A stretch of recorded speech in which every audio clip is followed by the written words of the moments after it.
¿Sí? Hace un par de días, sí. Bueno, otras tareas acá con el diario, pero acá estamos. ¿Todo bien? Sí, todo bien. Contanos.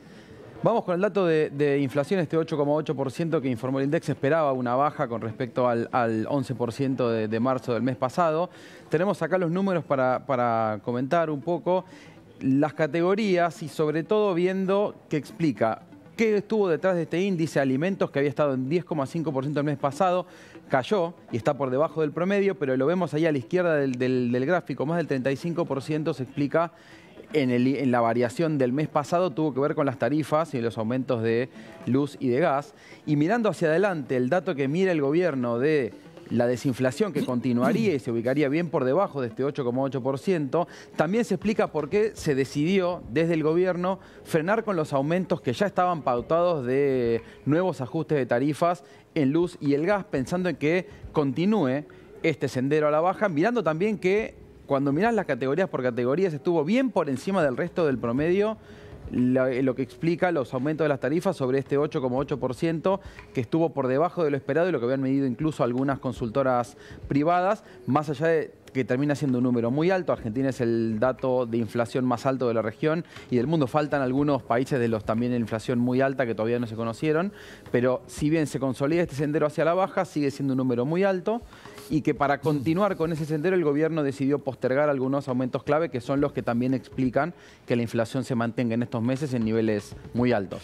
A ver, lo sumo a Carlito. Carlito, a ver, tu mirada sobre esto 8,8 de la inflación y la más baja del semestre, ¿no? Dijimos que lo importante era lo que había pasado con la famosa inflación núcleo, que bajó, que está por debajo, digamos, de ese promedio que dio Esteban del 8,8, la núcleo está en 6,5%. Obviamente muy importante lo que pasó en alimentos y lo que prevén de aquí en más a través del relevamiento del Banco Central de la República Argentina, se está estimando ya una inflación para el mes de mayo del 7,5%. Repetí eso, ¿cómo? De acuerdo a lo que prevé el relevamiento que hace el Banco Central de la República Argentina, REM, ¿no? El REM, con prácticamente las principales consultoras y bancos que dan información de inflación, se está calculando ya para mayo 7,5% descendente, y algunos ya tienen el número de diciembre proyectado, que sería del 5%. Lo que se ve acá es que va a ser muy difícil, Esteban, a los dos Esteban le digo, a Jenny también le cuento, que en realidad perforar ese 5% va a ser muy complejo por el tema de que la Argentina viene de una especie de inflación estructural. Por lo tanto, va a haber que trabajar mucho, va a haber que desregular mucho, va a haber que bajar impuestos para que la inflación baje en la República Argentina.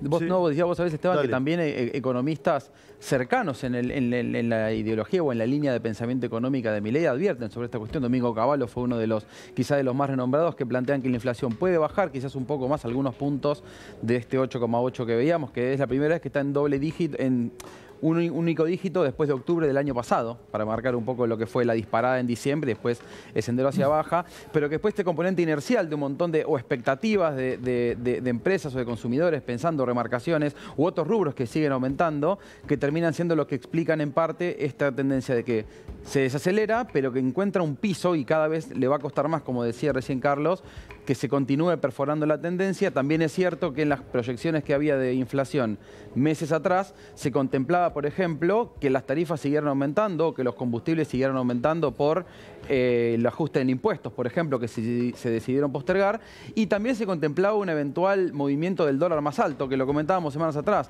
El gobierno sigue aferrado a esta idea de no va a haber devaluación, no va a haber ajuste del crawling peg, y con este dólar planchado subiendo al 2% mensual, es que se explica también que las expectativas de inflación que había hace algunos meses no se condicen con los números finales que estamos viendo ahora. Sí, hay algunos números que andan dando vuelta del IPC general de mayo, que yo no me atrevo ni a decirlos. Yo ni me atrevo. Dame una lapicera. Se lo voy a anotar a Carlito. ¿De mayo? Sí, de mayo. De mayo, porque ya se midió la primera semana. Exacto. ¿Sí? Y el número ha dado bastante bajo. Y algunas consultoras tienen este número. Para yo no lo voy a dar al aire porque después no se da y me van a decir, ¿y este pelado qué dice? Pero algunos están hablando de este número. Gente muy seria del mercado están hablando de ese número. Carlitos, te lo marco. ¿Puede ser o no? ¿Sí? Es un número bajo, ¿eh? ¿Puede ser o no? ¿Sí? ¿Lo ves o no? Sí, es un número, en realidad está por 2 puntos por debajo de lo que están calculando Sí, la no lo mayoría digas, de los analistas, pero sí, es un número que puede aparecer, Sí. y sobre todo con la decisión que tomó el gobierno. Hay que considerar... Para nadie sabe esto, esto no es magia. Hay algunas consultoras que hablan de un número Sí, puede aún ser, más bajo, puede ser. más bajo de ese que acabo de Lo que tenés acaba que de considerar, decir la y fuente. que es muy importante, es que de acuerdo a los números que dio el INDEC, los precios regulados, que son los regulados son las tarifas, subieron 18,4%.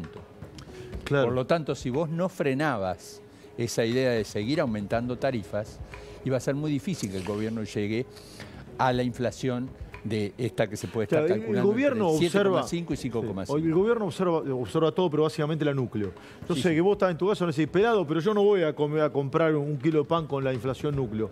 Ya lo sé. Che, yo no voy a comprar con la brecha. La brecha está en entre mi billetera y la góndola. Ya lo sé, lo tengo re claro. Hay muchísima gente que está pasando muy, pero muy mal. De eso no hay ningún tipo de duda. Pero la núcleo saca la estacionalidad y los regulados. Claro, la núcleo ¿sí? es la que de alguna manera te limpia la inflación. Claro. En el mundo se la toma como la que limpia la inflación, la que te da la inflación sin tomar de golpe cuánto sube una vez por ejemplo, el precio de la lechuga es estacional, el precio del tomate es estacional. Cuando suben las tarifas también puede ser estacional. Entonces, cuando se limpia todo eso, queda la famosa inflación núcleo que dio 6,3%, muy por debajo del 8,8% que dio abril. Bien, la fuente de fenómeno, como siempre. Che, ya voy con todo el tema de los piqueteros. Tengo una bomba, ya la voy a contar. Tengo un montón de papeles hoy, ¿o no? Sí, van a llorar los árboles, porque traje un montón de papeles. Pido disculpas, pero bueno. Que tengo un expediente, hay muchas cosas que le quiero contar en un ratito. La inflación en alimentos dio Morphy, 6,5%. 6,5. 6%. 6,5 o 6,0. No, 6, perdón. 6 redondito. Vamos a la calle para hablar de consumo. Mira, ahí lo tenés. 6